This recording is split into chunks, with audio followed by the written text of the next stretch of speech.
So thanks so much for that very generous introduction. I really appreciate being invited to speak for this group, and I'm real excited to be able to tell you about my book. And so what I plan to do today is talk about why I wrote this book and why I felt like there was a need for the book, and I'm going to give you an overview about what's in it. So basically, the reason I wrote this book is that I felt like there was a real need for something that was more in depth than the usual There we go, great. I don't know why it looks like that. Hold on. There we go.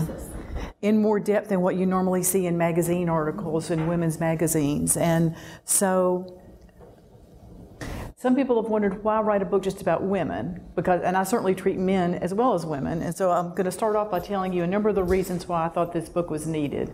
So first of all, women are twice as likely as men to experience depression and also to experience a number of anxiety disorders. And starting at adolescence, there are hormonal changes that women go through all throughout the life cycle that are linked to mood problems. I'll talk more about that in just a moment. There is a school of thought now that women may have a different psychology than men. So you probably, I don't know how many of you have studied psychology, but the general thinking about development is that as each of us grows up, we become more separate and independent of our parents as we're moving towards adulthood. Well, there's a theory about the psychology of women now called relational theory, and the main idea of it is that for women, as opposed to men, it's more important to always have connection to others, and that there's nothing wrong with that or pathological about it or dependent about it. That's just part of who we are, that we typically need some sense of connection to other people to have a sense of well-being. So that if you lose that or you lack that, such as through, a death or a divorce or being lonely, that can really set a woman up for depression. Often women take care of other people, including other women, their families, their husbands, their children, their parents, their grandparents, their grandchildren. And so the load on women can sometimes be quite substantial. Another theory about women is that you've probably all heard of the standard stress response, the fight or flight idea, that when you're presented with a stressor, people respond through fight or flight. Well, there's a theory about the development of women that in the case of women, it may be more tend and befriend, that when they're presented with a stressor, they may respond to that by nurturance, by reaching back in and taking care of themselves, their friends, and their family. So there are a number of differences that set women apart.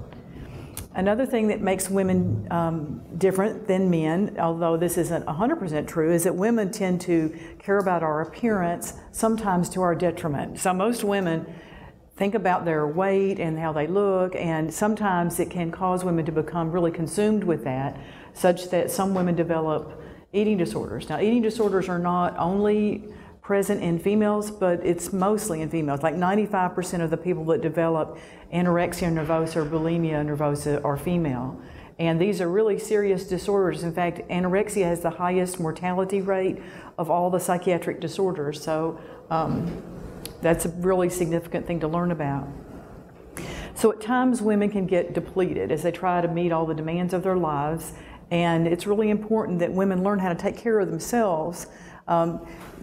I see people who identify themselves as being ready to go see a psychiatrist, but there's so many people that struggle and wonder, do I need to go get help or not? And at what point in time might I need to come forward? And what can I do just to manage all the different stages of my life and not ever need to go get some kind of professional help?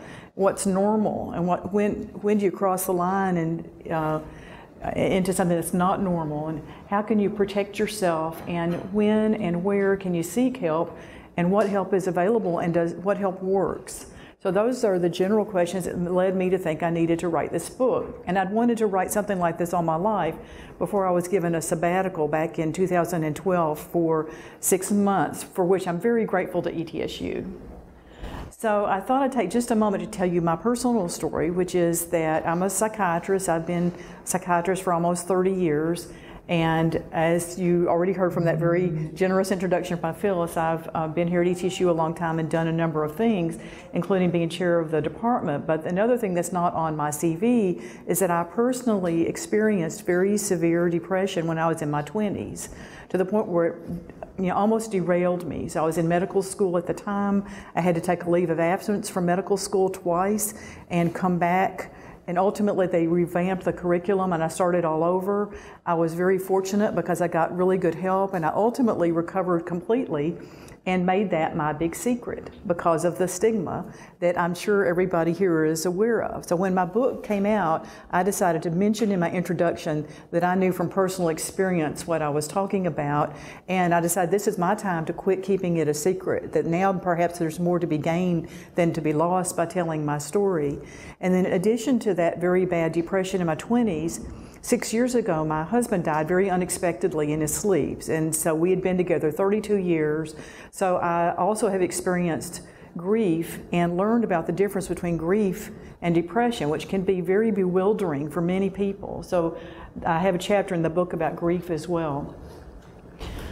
So in the introduction of my book, I tell a little bit about my story, including the fact that my mother had depression. I grew up seeing my mother go in and out of the hospital, and I was taught by my father not to tell anybody what was wrong with my mother and keep it all a secret. And as I said, I've kept my secret for many years until lately, and it feels very freeing to be able to tell the truth now.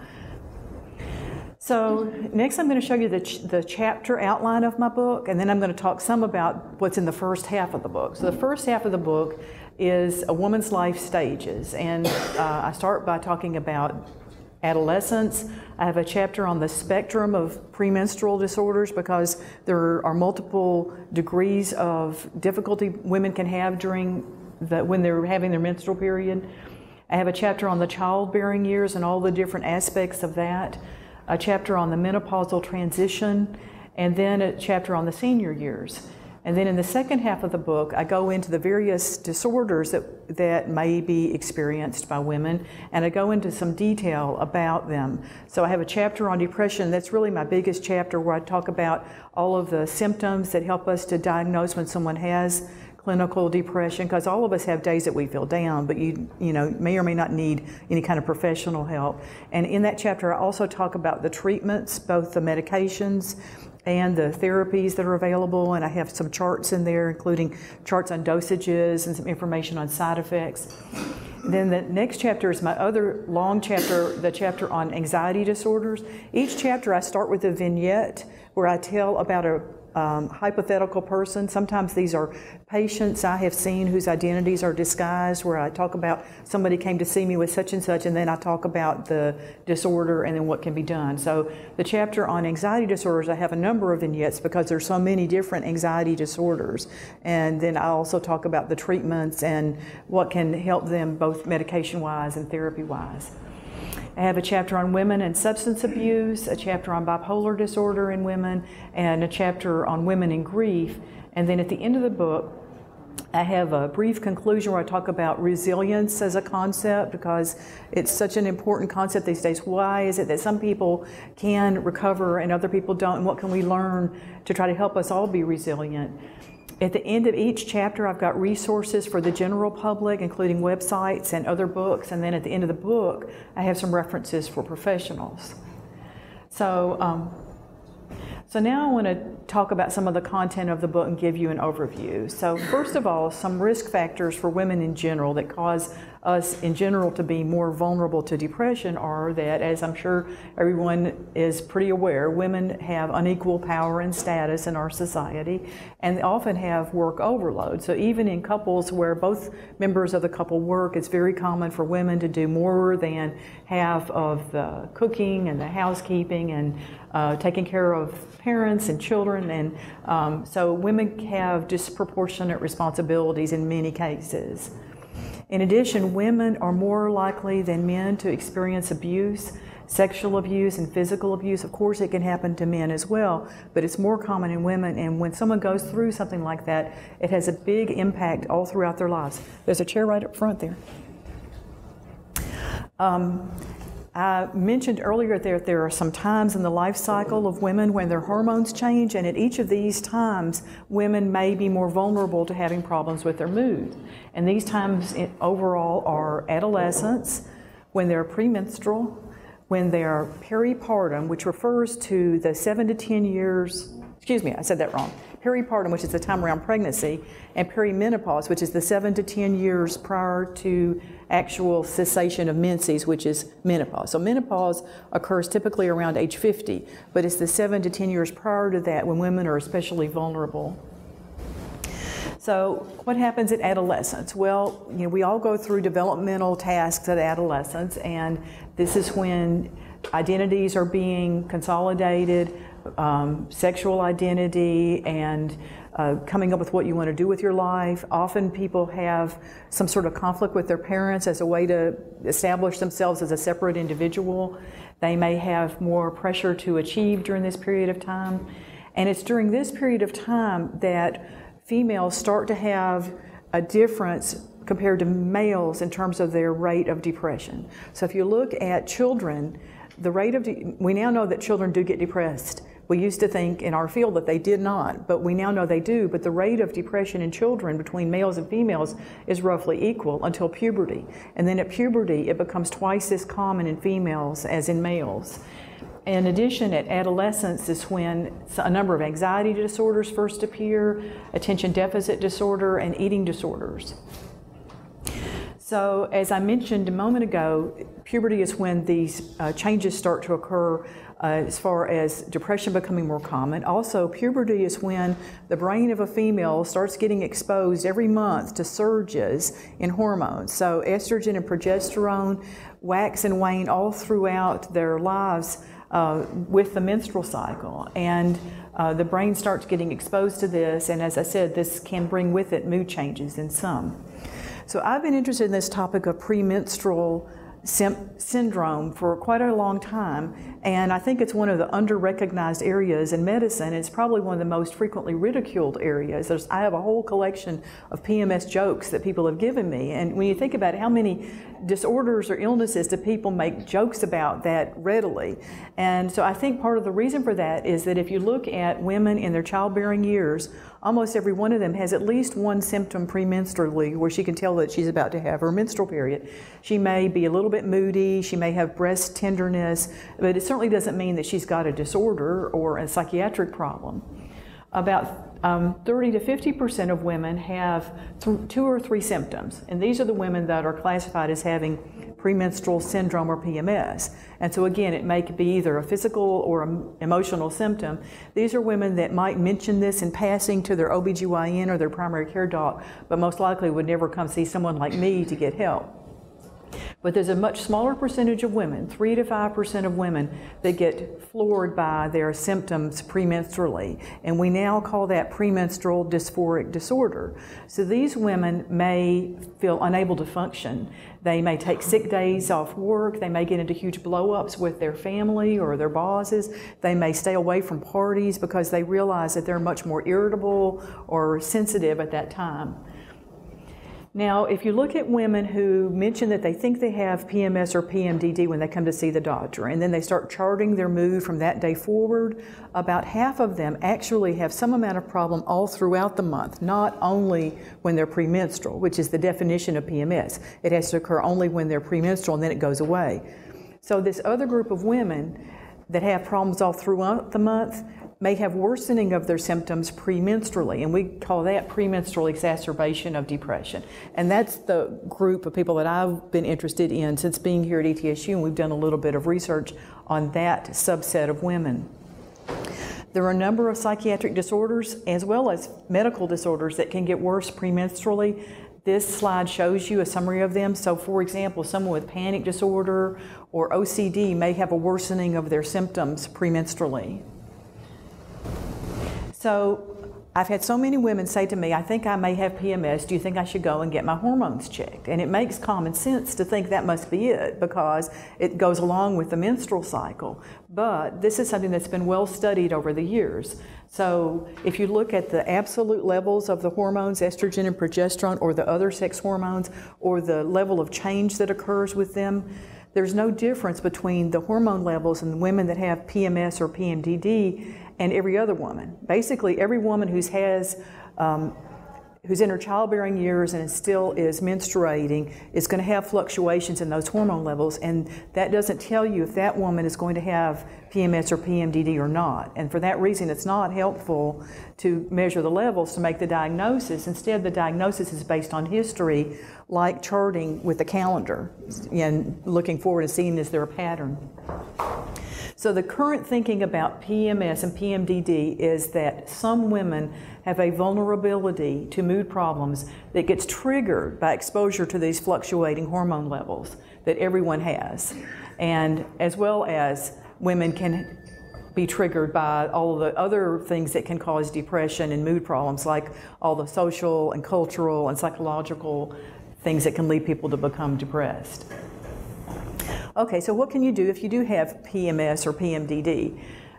What I usually recommend is to start with lifestyle changes, in particular exercise. We tried studying that here, modifying your diet, trying to eliminate simple sugars and instead eat complex carbohydrates and proteins, maybe eat several meals a day, try to keep your blood sugar more steady. Relaxation training, yoga, group therapy. Charting your symptoms alone can be very helpful because it can give you a sense of control. So if you're feeling bad on a particular day and then you look at the calendar and you realize, oh, no wonder I'm going to have my period starting tomorrow, no wonder I feel bad today, that can really make you feel like you understand what's happening to your body, and if you can just hang in there, you'll probably feel better soon. So a number of treatments for PMS have been proposed over the years, and this is one of the least studied and the least scientific areas in medicine, really, because there have been so many treatments proposed over time that were not well studied. But some things that do have some evidence for them are some vitamins, including calcium, linoleic acid, which is also called evening primrose oil, and vitamin B6 or pyridoxine. But the problem with vitamin B6, you have to be careful because it can cause some nerve problems, if some peripheral neuropathy, so pain in your nerves, even at relatively low doses. So you don't want to go out on your own and start loading up on vitamin B6. There's some evidence that bright light and sleep deprivation are natural remedies for depression and also PMS or PMDD. Of course, these aren't very practical solutions, but it was something I found comforting when I was a resident and had to stay up all night, that maybe this will help me feel better. The antidepressant family known as the SSRIs, or selective serotonin reuptake inhibitors, I'm betting most of you have heard of. The one that's the most famous is Prozac. So I'm going to give you their brand names. Prozac, Zoloft, Celexa, Lexapro, Paxil. These are all SSRI antidepressants. And so it's been found that the SSRIs are very effective in the treatment of that real severe subtype of PMS, PMDD. And also a couple of the SNRI, which work on both serotonin and norepinephrine, also can be helpful. But the really interesting thing is that these medications can work even if they're only given right before your menstrual period. So if I'm treating someone for depression, and if I start them on an SSRI, I'll tell them you have to hang in there. It takes at least a month to work. But for PMS and PMDD, that's not true. You can take it just for the week before your period, and it can be effective. And this now multiple studies have shown this. And it's true with a number of the different SSRIs. And also you can wait until you're having a symptom. So when you start feeling bad, then you can start taking it. Birth control pills may be beneficial. The older generation of birth control pills were considered to be a risk factor for depression. But the newer ones that have very low levels of estrogen and progesterone can be helpful, especially if they have this certain progestin called drospirenone and low-dose estrogen. Also, there's some birth control pills out now that extend your cycle so you don't have a menstrual cycle every single month, and that can help diminish PMS and PMDD. What's not recommended is progesterone. So years ago, progesterone was one of the most commonly prescribed treatments for PMS because of that weak research that was done years ago. So progesterone became one of the things that was most heavily studied when the research on PMS and PMDD started getting ramped up about 2 decades ago. And so we have a lot of evidence now that progesterone is no more effective than placebo for PMS or PMDD, and may even cause women to feel worse. So I mentioned that I've been particularly interested in PMED, the premenstrual exacerbation of depression. We know that women are more likely to be hospitalized or go to the emergency room when they're premenstrual, and some women that have depression may have a worsening of symptoms or different symptoms that occur premenstrually. And so we did a study where we took women who had this pattern, the premenstrual exacerbation of depression, and we had them take either extra supplement of their antidepressant or an identical placebo for 2 months, just when they were premenstrual, and then we switched it over so that each woman was her own control. And we did this with 2 different antidepressants, nifazodone and sertraline. Sertraline is Zoloft. And what we found was that during those months when they got a little extra supplement, their moods leveled out more. So they had less of the premenstrual exacerbation of depression during those months. So that strategy is called variable dosing, and it can be helpful. Okay, so now let me shift gears, because another thing that sets women apart, as we all know, is that not only do we have menstrual cycles, but we also can have babies. And so the fact that women can have babies has all kinds of effects on the way that we think and the way that we feel and the way that we live our lives. So there are issues around contraception, what you choose or don't choose. There's all kinds of choices these days. There are issues around pregnancy, whether it's planned or unplanned. Miscarriage can have a very devastating effect on women. Abortion can also have a big effect.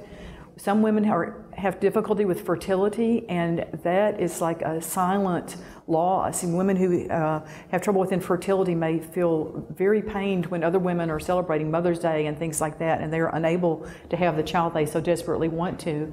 And then there's the phenomenon of adoption that has its own set of issues. So in my book, I talk a little bit about all of these different situations in the childbearing years. But I wanted to especially today talk about pregnancy because it's such a thorny dilemma. So pregnancy ideally is a time of much joy and excitement.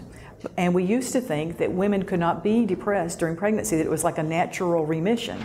But what we now know is that that's not so, that some women do have depression during pregnancy, and that perhaps as many as 20% of pregnant women can experience clinical depression. And for about 2/3 of these women, it's the first time they've ever been depressed. Some of the things that can cause a woman to be more at risk for getting depressed are, in addition to those hormonal changes that occur with pregnancy, there's the fatigue. There's self-doubts that many women have about taking on this huge new responsibility of being a mother, and the thought that they're going to lose the freedom they used to have and their whole life is about to change. There's the loss of their appearance changes and the loss of their previous identity. If they have other stressors going on in their life, like problems in their primary relationships or at their job, that also makes them more at risk, or if they don't have much social support, or if the pregnancy was unwanted, or if they do suffer miscarriages or have had past miscarriages. All of these things can make them more at risk. So what does someone do if she's already being treated successfully for depression and then she finds out she's pregnant? Well, this is what I meant by saying it can be a real thorny dilemma, because there are risks on both sides in this situation. So if a woman who's previously been treated for depression successfully stops her medication, about 68% of them have been found to get depressed again during pregnancy, as opposed to only 26% of women who maintain their antidepressant throughout pregnancy. But there also are risks associated with giving medication during pregnancy. And there's so much that we don't know about what that can do. So in every individual case, you have to weigh the risks of treatment against the risks of not treating both the mother and the baby, because you really have 2 patients once a woman becomes pregnant. So there's a number of studies have now shown that untreated depression during pregnancy can affect not just the mother, but also the baby. So the baby may have a lower birth weight, may be more at risk for being born premature and having complications, have a smaller head circumference, have lower what we call APGAR scores, which reflects how healthy the baby is when the baby's born, delayed development of language and thinking, and more behavioral problems. So untreated depression during pregnancy can really be a problem But on the other hand, what about giving medication? So this slide is just a very general. I thought about going into detail, and I thought, I don't think this is the time and the place, but it's in my book, to go into the details about what all the different medications can do during pregnancy. But basically, the three main general problems that any medication can create if given during pregnancy. So the first one is structural abnormalities. We call that teratogenesis. And this is congenital malformations such as cleft lip or cleft palate or some abnormality of the heart. And so we used to think that the antidepressants didn't cause any of that. There's now some evidence that Paxil might. Paxil is now contraindicated in pregnancy because of a heart defect it has been associated with. The second general risk are symptoms around the time of the delivery and for the neonate.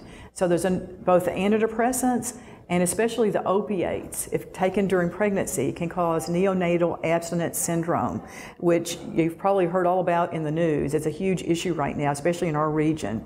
The antidepressants can cause it to a lesser degree, but basically this refers to being more irritable, not feeding as well, and it's a temporary condition, but what we really don't know is what happens long-term to those babies that go through neonatal abstinence syndrome. There's not a lot of literature on long-term consequences. And then the last category of general risk is the one I worry about the most, which is long-term neurodevelopmental effects. What are the consequences of being exposed in utero to medication? And there are so many things we don't know yet. So the research that has been done is pretty reassuring. It's a really hard thing to study, to follow a baby up into their childhood, but the research that has been done so far does not present any clear differences in terms of intelligence level or behavior problems. But there's some animal research where animals are exposed while they're pregnant or their animal equivalent, where there are some changes that are observed, like in terms of their mood or their sexuality. So who knows what we're going to find out in the long run. So I feel like it's really important whenever I have a patient who's pregnant to make her aware of what we know and also what we don't know. And each woman has to make her own decision and in consultation with her partner, her OBGYN, and there's no option that's without risk. So that's why I say it's a devil's dilemma. So you always have to weigh the risk of fetal exposure to the medication to the risk of untreated illness. And if a woman chooses not to take medication during pregnancy, I've had patients who decide, I'm just going to tough it out while I'm pregnant because I want to protect my baby. You need to make her really aware of the risk of postpartum depression, because postpartum is a time when the hormones plummet and women are even more at risk than when they're pregnant. And that's especially true if they've ever had postpartum depression before. So this is a really helpful website. I mentioned it in my book, but I thought I'd tell it to you here. This womensmentalhealth.org is a website from Mass General Hospital. There are people there that are experts in the area of women's mental health, and they keep this website updated. So if you're curious about any medication and what it might do during pregnancy, you can look at this website and get information. Okay, so what happens postpartum? Again, there's a whole spectrum. So many women, after they've had a baby, go through a very temporary, mild period of being kind of moody. They may be more easily tearful. And this is not something that we consider a big problem. It's called baby blues. It usually passes without any need for intervention. And it's been thought that it might even be of evolutionary advantage that mothers really tune in on their babies right after the baby is born, and they are more moody in a way. But about 50 to 85% of women can have baby blues, but that's not the same thing at all as postpartum depression. Postpartum depression refers to the more severe problem of depression that's similar to depression that can occur at any other age. And in that chapter on depression in my book, I go through all the symptoms of it. But basically, about 11 to 20% of women who are postpartum can develop major depression. A very small percentage of women, maybe 0.1 to 0.2% of women, can develop a much more severe problem called postpartum psychosis. And women who have this may have delusions, like false beliefs or hallucinations, hearing voices, and these are the women that sometimes you see on the news where they kill their baby or want to kill their baby because they've become totally out of touch with reality. So this is considered a psychiatric emergency and a basis for hospitalization as soon as possible. But fortunately, it's very rare.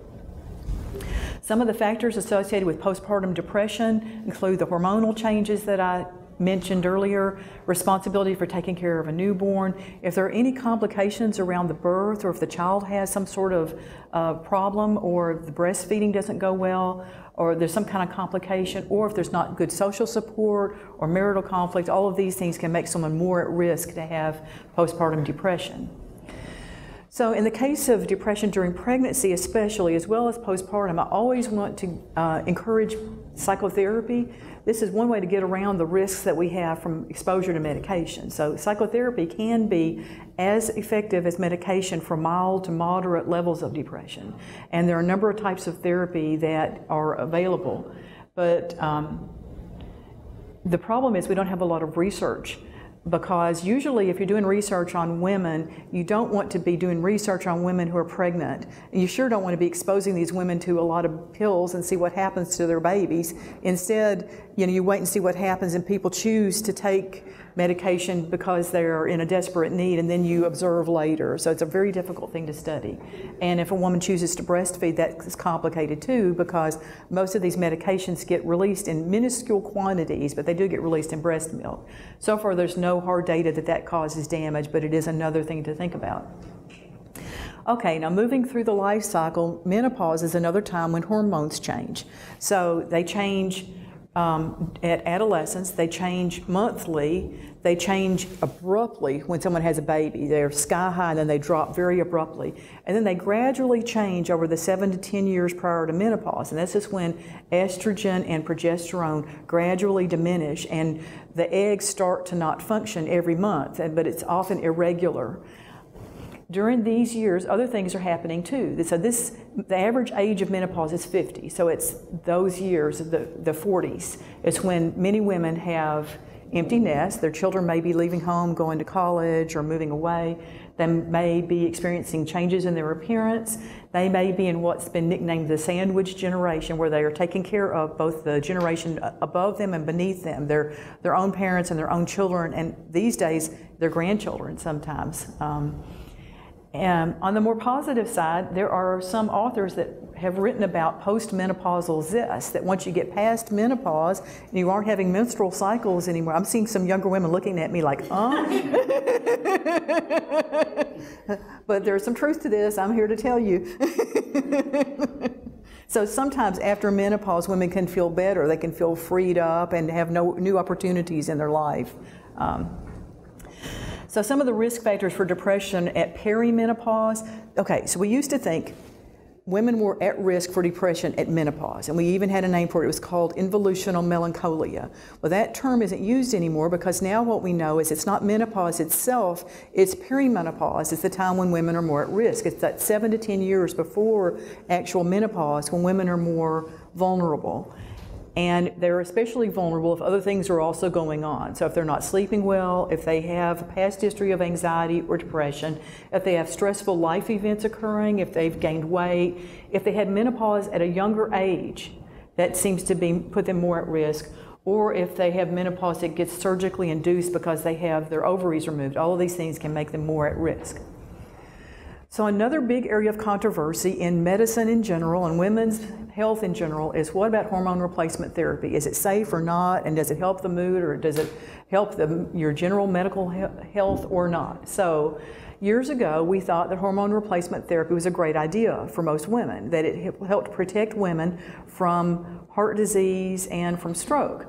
And then there was this big multi-center study done called the Women's Health Initiative.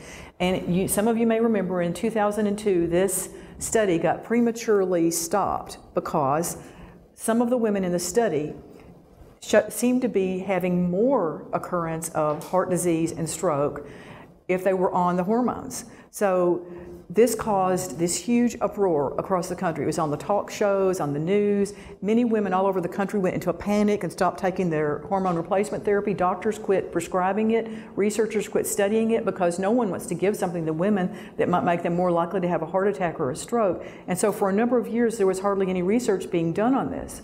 But now there is some more research. And that study was deeply flawed, because the women that they looked at, instead of being at the age of menopause, which is around 50, were more like 65.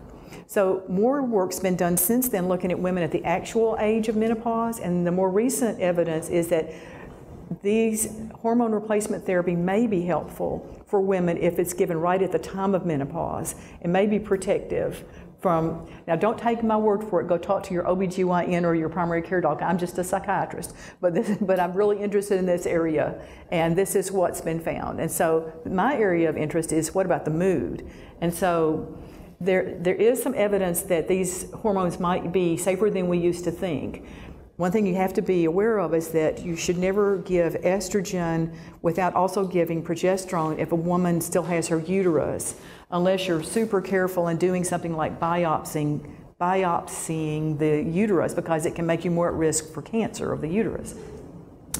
So what is it about estrogen that affects the mood? Estrogen has been nicknamed nature's psychoprotectant. And estrogen has multiple interactions with the central nervous system. And it affects a number of different neurotransmitters in the cell and on the membranes in multiple regions of the brain. And if you give estrogen to a woman, it's similar to the effect of an antidepressant in the sense that sometimes both antidepressants and estrogen can push someone towards becoming manic. I already mentioned you have to be cautious about it, but there's been some work done looking at estrogen to see might it help the mood, similar to the way an antidepressant does. So it depends on whether you're before or after menopause. So those women who are in the perimenopausal years, there is some evidence, not a lot, but there are several studies that have been done that suggest that estrogen by itself prior to menopause may help the mood. And if the woman takes progesterone with the estrogen, which she doesn't have to do if she's had a complete hysterectomy and doesn't, or she's had a hysterectomy and doesn't have her uterus. But if she takes progesterone with her estrogen, the progesterone takes away from the benefit for the mood from estrogen in a dose-dependent manner. So the more progesterone, the less helpful hormone replacement is going to be for the mood part. But if you look at women who are postmenopausal, then those women don't appear to have benefit from estrogen by itself for their mood. And we certainly need more study in this area. But another very interesting finding in recent years is that antidepressants can help the symptoms of menopause. So when all these women got scared of hormone replacement because it might increase their risk of heart disease and stroke, some of them started experimenting in their doctors with taking antidepressants instead. And antidepressants can help with the symptoms of menopause, like hot flashes. So they may be an alternative to hormone replacement therapy. So the last stage I want to mention is aging and wellness, and when we get later in life, there are many challenges that we face. So many older people are very isolated and very lonely, and this can make them more at risk for depression, of course. The older we get, the more likely we are to have various health problems, and also to have losses. Sometimes we have unresolved issues from earlier in life. Some of the losses we may experience is not just that people that we know and love may die, but also the loss of your own independence, the loss of your career when you retire, or loss of your ability to drive. There's been some very recent studies that have found that the elderly actually seem to be mentally healthier than people at younger ages. I know some of you might have seen that. It's been publicized recently. But if someone does get depressed in older age, it may present differently than depression in someone that's younger. So people who are older who get depressed may not even consciously realize they're sad and depressed, but instead they can have some of the physical symptoms of depression that can occur, like changes in sleep and appetite and concentration and energy. So that's something to be aware of. They also may have more physical complaints, like just aching or pain, and it's very common for older people to get preoccupied with death, and that's not really necessarily abnormal unless they're thinking more about suicide. Anytime somebody's thinking about suicide, that is a red flag that they may need to get some help. So older people really need to increase their efforts to self-nurture and to seek connections with others. It's so easy to become isolated and disconnected when you're elderly. So there are many ways that people can reach out to other people, like through senior centers or clubs or activities or churches. So if you know someone who's older, I encourage you to encourage them to plan activities, accept invitations, and reach out to other people to exercise physically as well as exercising their mind. And also the older years is a time when people can become more reflective, more spiritual, and can also repair relationships, because so many times later in life, people can ruminate about the problems earlier in their life, and this is a time when they can potentially make it better. So people who work for hospice talk about the dramatic changes that sometimes occur in the days and weeks before someone actually dies, because people really become ready to talk about what really matters in life and their most intimate relationships. So finishing up, women have biological, hormonal, psychological, social factors that make us more at risk, and there's a number of strategies that can help us. We all encounter challenges. Things happen to every one of us, but if we have emotional balance, we can enjoy life when things are good and cope and recover when bad things happen, and we can be helped. And I'm a living example of how treatment works, because I was hospitalized for a month in a state hospital in my 20s, and I never dreamed I'd be able to fully recover and someday be the chair of my department. And so I just want to encourage you all not to buy into the stigma. And if you or someone that you care about is experiencing depression, to go forward and get some help. So at this point, I'm happy to answer any questions that y'all might have.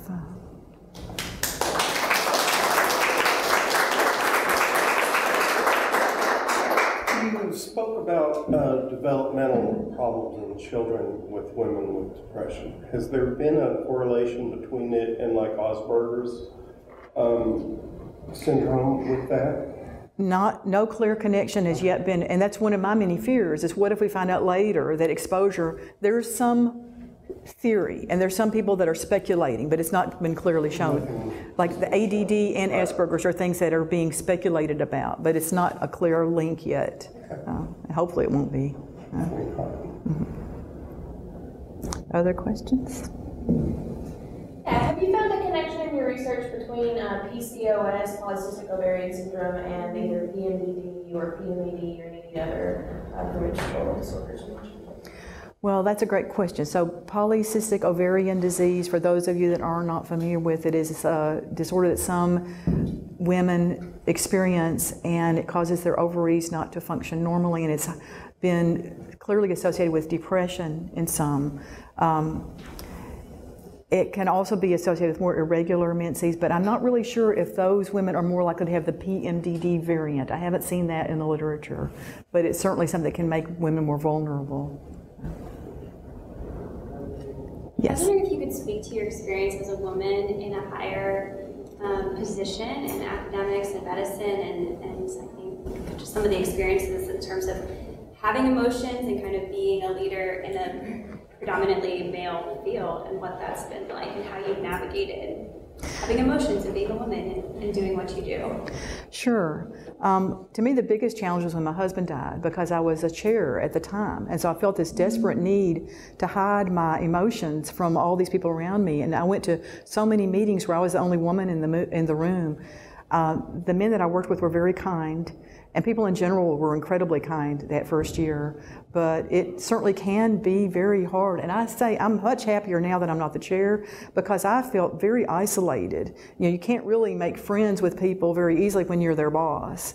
And so I think that's another element. It might be part of why fewer women do go for leadership roles, because it's not as much fun. At least that was the case for me. I don't want to discourage anyone from seeking a leadership role if you might want it, but it brings with it its own challenges. Things are changing so much now. So now half of the people in medical school are female. And so it's going to be very different in years to come. But I guess for me, the biggest thing was this need to hide my feelings and only tell my most close friends what I was really going through. Yes? We're getting ready to put together a sexual assault response team. So I'm just curious what you have found in your research as far as individuals, be it males or females, responding to sexual assault. Well, that's a huge topic. So males and females who are sexually assaulted can go on to develop post-traumatic stress disorder and can have nightmares and flashbacks, and I talk about that in the book too. And there's been controversy over the years about what's the best thing to do immediately when someone's been through something like that. Do you push them to talk about it, or do you wait? Like after September 11th, which is incredibly traumatic, all these well-meaning people rushed in trying to debrief the victims, and then later it was realized that that might not have been the most helpful thing to do. So the current thinking is more let people choose their own rate of talking about it. That probably will help them. It's similar, I think grief and PTSD are similar in that regard, that people need to tell their story, and they may need to tell it multiple times, but they need to tell it when they're ready.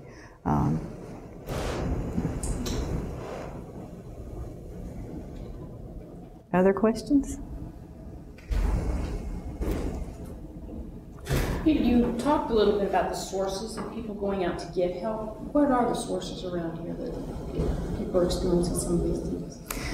Well, first of all, there are many therapists in this community, and there are many different stripes of therapists. So there are therapists here on campus. There's the counseling center.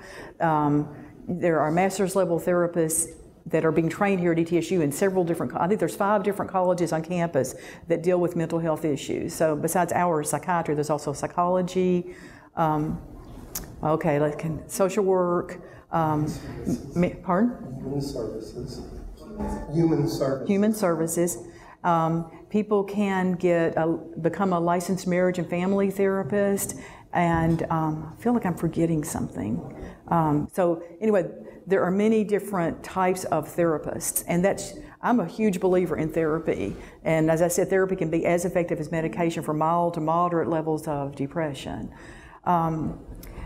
If someone needs more than therapy, there aren't enough psychiatrists to go around. Primary care docs prescribe more antidepressants than psychiatrists do. And so that's one reason I really love my job, because I get to teach medical students at Quillen. And I say to them, I know most of you are not going to become psychiatrists, but you're not going to believe how important this is going to be to you in years to come. All you primary care docs, you're going to be seeing this, and right now is your time to learn about it. So there are psychiatrists. We have a small department, and Frontier Health is available to the community in general, but also primary care docs have the ability to prescribe the same kind of medications. What am I forgetting? I'm a big believer in exercise, so people going for yoga and going to the gym is very helpful for your mood. I discovered that when I was grieving. I had never been very athletic, and that's when I discovered a 30-minute walk any given day would help me feel less depressed and anxious. So. I have a question that may be a little off topic, but I'm in a master's program for counseling through Human Services. One of my interests is who counsels you? As a caregiver, who cares for the caregivers? That is a beautiful question. Because that's another thing I am so interested in myself, not just because of my own experience, but also because in the field of medicine, we are more at risk for depression and suicide than the general population, twice as at risk. And I've had some personal friends who committed suicide who were psychiatrists. And so that's part of why I talk to the medical students and the residents about my own story and about the help that's available. And so years ago, there was a suicide of a student who graduated from Quillen. And after that death, they formed a task force, and we created a special program for the medical students and residents where they have therapy available to them. There is a therapist who's salaried, who is very readily available, and those med students sing their praises. But it's not just psychiatrists, it's all caregivers can experience burnout. Right. And it's a huge issue. And so I think it's a great question, and it's something we each have to nurture ourselves and pay attention to that, because I think anybody can burn out. When you're in these fields, you're vulnerable. Well, I find more that they'll give you coping mechanisms to fight burnout, but then how do you, as a caregiver, who by law with HIPAA, you can't go home and talk to your partner about it. You really can't talk to your colleagues because they're in the same boat you are. They're overworked and on the verge of burnout themselves. So are there specific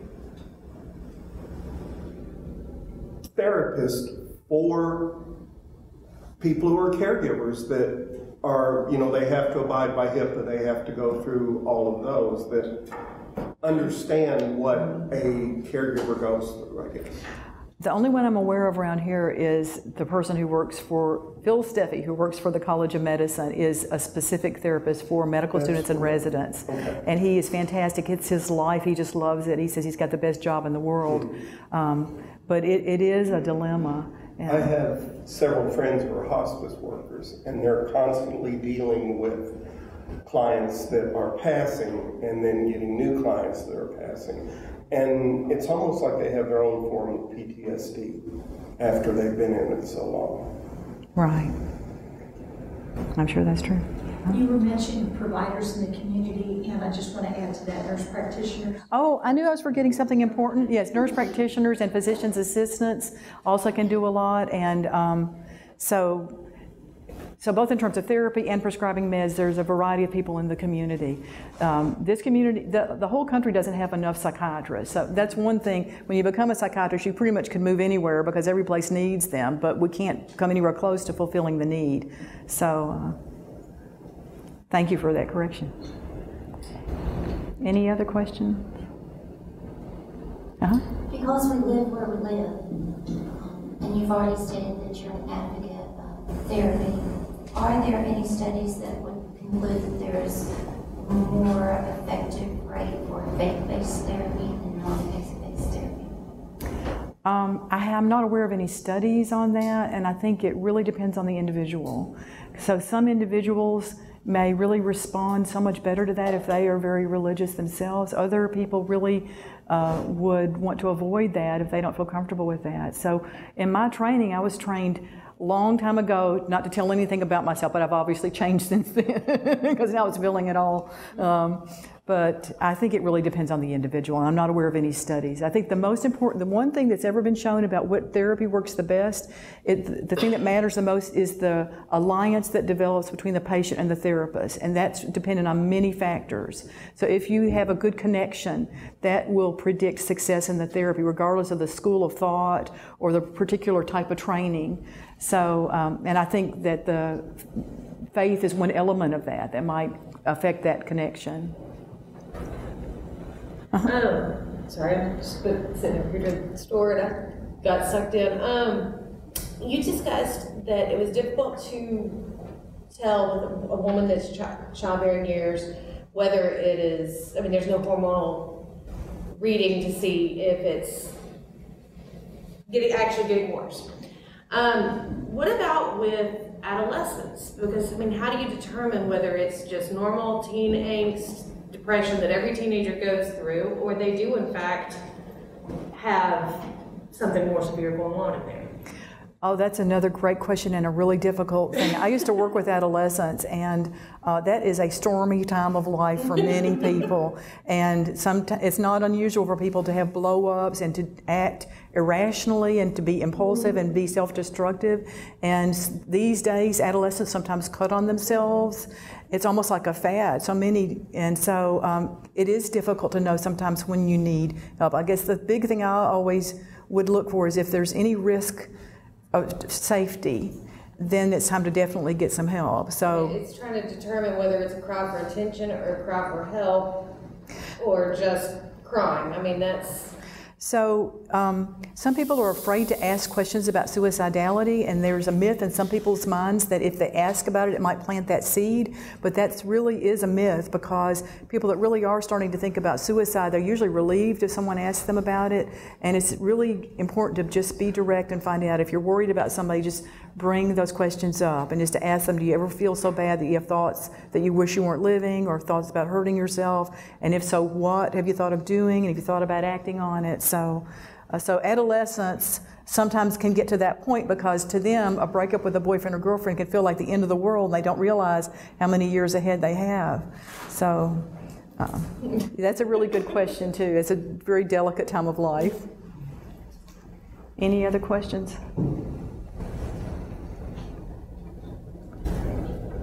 Well, I thank you all for coming. A round of applause.